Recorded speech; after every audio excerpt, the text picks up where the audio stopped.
Socio-Economic Rights and Accountability Project has asked the World Bank President David Malpass to use his good office to suspend any disbursement of the $800 million loan to the federal government of Nigeria and to request the incoming administration to provide satisfactory explanations for the loan. SERAP also asked Malpass and the World Bank to reopen discussion on the reportedly approved loan with the incoming administration to clarify the details on the rationale and the use of the loan because the term of office of the government of President Muhammadu Buhari ends in May 29, 2023. Back in April, Nigeria's outgoing government announced its plan to spend the loan as part of its subsidy palliatives measures. Also, last week, President Buhari requested the Senate's approval for the World Bank loan. It is unclear whether the request to the Senate is for a fresh loan or the one announced in April.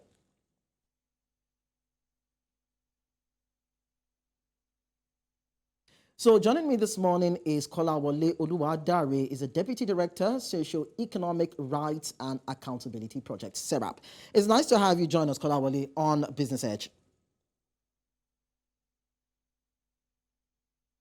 Hello, Kolawole, can you hear me?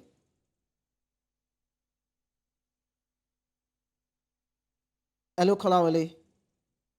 Yes. All right, beautiful. So let's look at the issue of the agreement of the loan, which was signed back in August 2022. Now, we are seeing an administration that is close to the expiration of its tenure, and it is seeking approval from the lawmakers. Now, is this a ground for a litigation, and could those involved in the signing be prosecuted?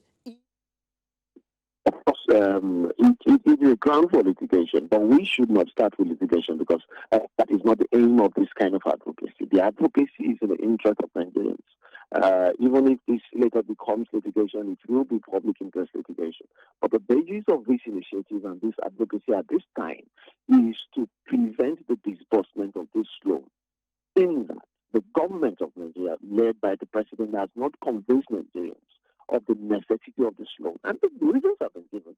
Some sort of palliative or removal of subsidy, and then for the so-called leave millions of Nigerians out of poverty. But that is not enough reason.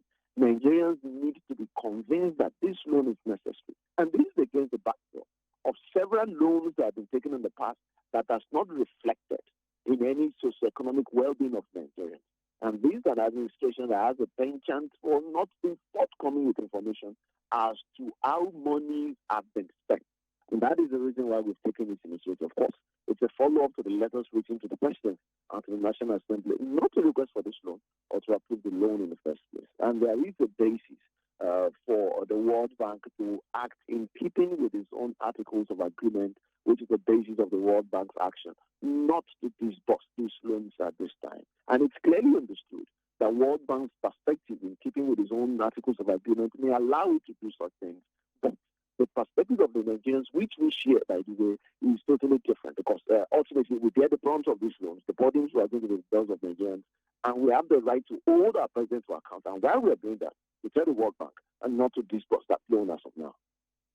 Saying that the perspective that Nigerians have as regards these kind of loans and the disbursements is different from what obtains or what the federal government has presented so far. And now SERAP is asking the World Bank to suspend this loan. So are you saying that the issue borders on accountability or transparency in the disbursement of these loans? Because this is an administration that seems to have local standing on this loan because they have actually superintended the agreement to this point, and now they're asking for this loan to be given to them so that they can go on with the disbursements to those who are in need, the indigents in the society and the vulnerable. So what is actually the problem?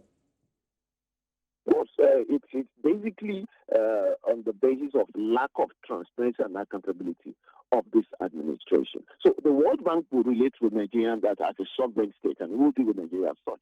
And you will recall that the constitution is very clear that sovereignty belongs to the people of Nigeria.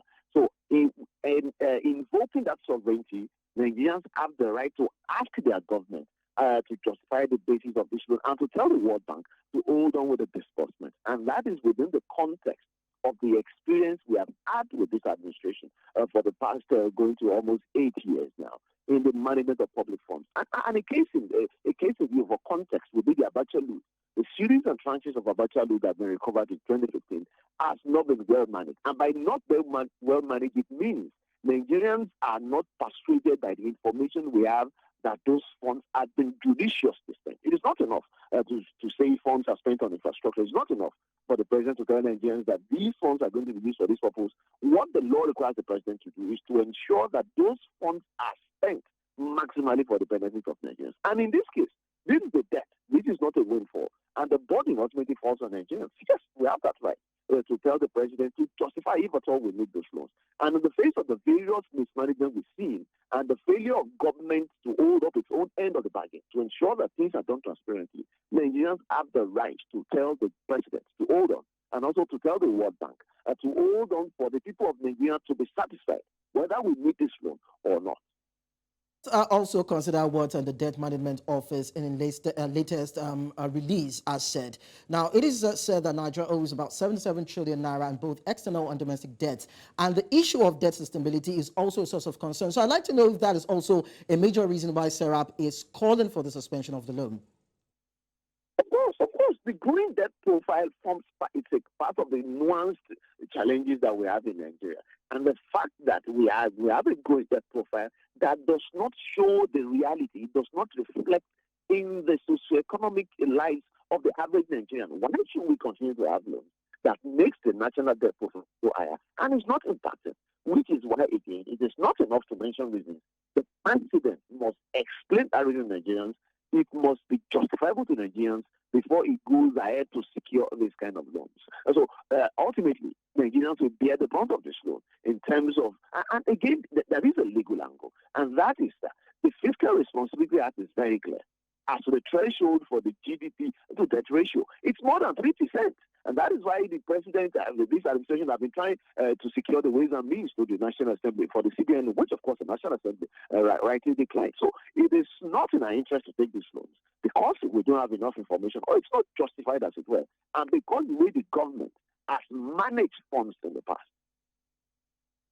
Kolawole, now that we are seeing that this issue is becoming a source of concern to so many Nigerians and economists, I'd like to also find out from you what you think the incoming administration will be willing to do, because you said that, or SERAP said that the disbursement of the loan should be suspended, but then the incoming administration should give some sort of satisfactory clarity on what it hopes to do with the loan before it is eventually released to it, if it will be done. So I'd like to know if you are confident or comfortable enough with the disbursement of the loan to the incoming administration, or you are bothered about the fact that it might cancel the contracts for the agreement with the World Bank.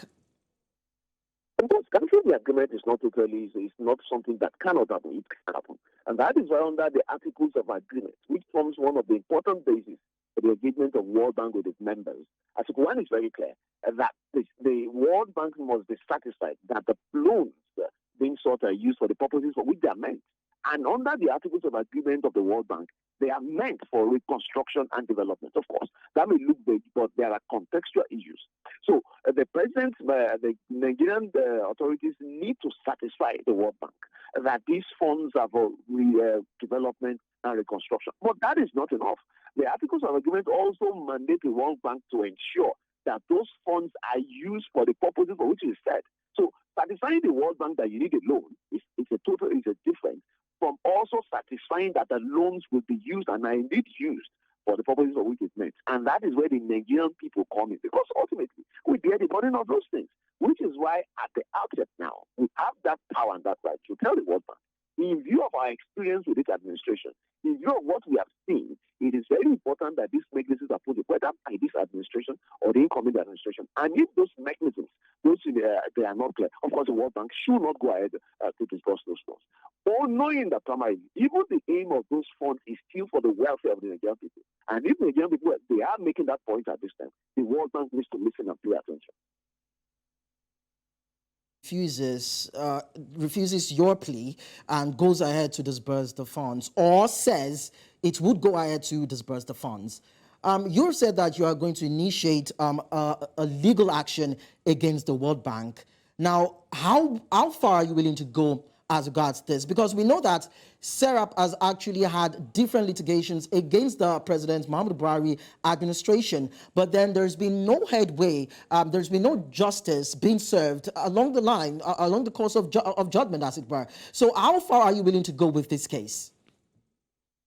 That's true. Our advocacy initiatives that end up in public litigation, public interest litigation against the president is against the backdrop of the statutory right, the constitutional right that every Nigerian has. And that is clearly stated in Section 6 of the Constitution. That is that the judiciary will be the final arbiter. The judiciary will determine who is right and wrong, the duties and obligations between parties, even between arms of government and between the people and the government. So it is within our right to do those things, to submit for final adjudication to the court to determine who is right or wrong. And we've made successes in this regard. We've had judgments against government, more than 11 now, and more than 2 against his administration that unfortunately are yet to be enforced. But that will not stop us. We'll continue to pursue these lawful means of advocacy for justice to be done. And in this instance, of course, the World Bank will be liable, along with the Nigerian government, if they go ahead to take these steps. Jurisprudence show that the World Bank can be held liable in this instance also. But we are considering our legal options presently. And if the World Bank goes ahead to enforce this, of course, there are various options and legal mechanisms we can take to ensure that we get justice for the Nigerian people who will ultimately suffer for this move. Thank you so much, Kolawole. It seems that we're in for a possible showdown with SERAP and the federal government of Nigeria and maybe World Bank, but then we'll continue to monitor that situation. It's nice to have you join us, Kolawole, on the show.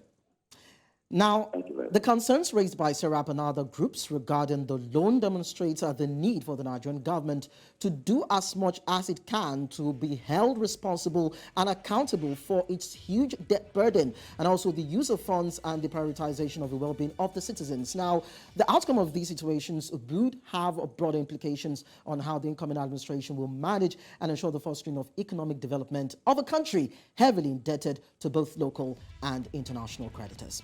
Now, that's how we draw curtains on today's show of A Business Edge. It's nice to know that you stayed with us all the way. Do not forget that you can visit our social media platforms at New Central TV, download our mobile app on App Store and Play Store, and visit our website, www.newcentral.africa. The news will come your way at the top of the hour. Don't go away. My name is Lekon Obanjo. See you some other time.